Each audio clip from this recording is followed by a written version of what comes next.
So let's say I have a bunch of layers. I don't have any right now, so I'm simply going to go around over here and create one from this particular shape right here, just like this. So if I were to go ahead and select out this shape, this is what you have. So now what I'm going to do is, let's say for example, make a copy of this. So if you want to go ahead and copy out a layer, you can simply go to the layer section over here on the right hand side, and you can right click and click on duplicate to duplicate this out, and you can drag it out wherever you want.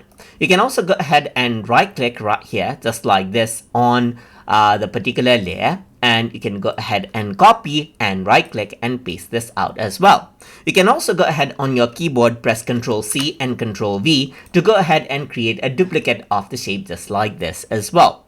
So another easy way to go ahead and create a copy of the layers that you have is you can hold Alt on your keyboard and then click and drag to go ahead right here to go ahead and create out copies just like this. So that is how you can go ahead and copy out layers in Affinity. So I hope you guys learned something as always. And as always, please like, comment, share, and subscribe.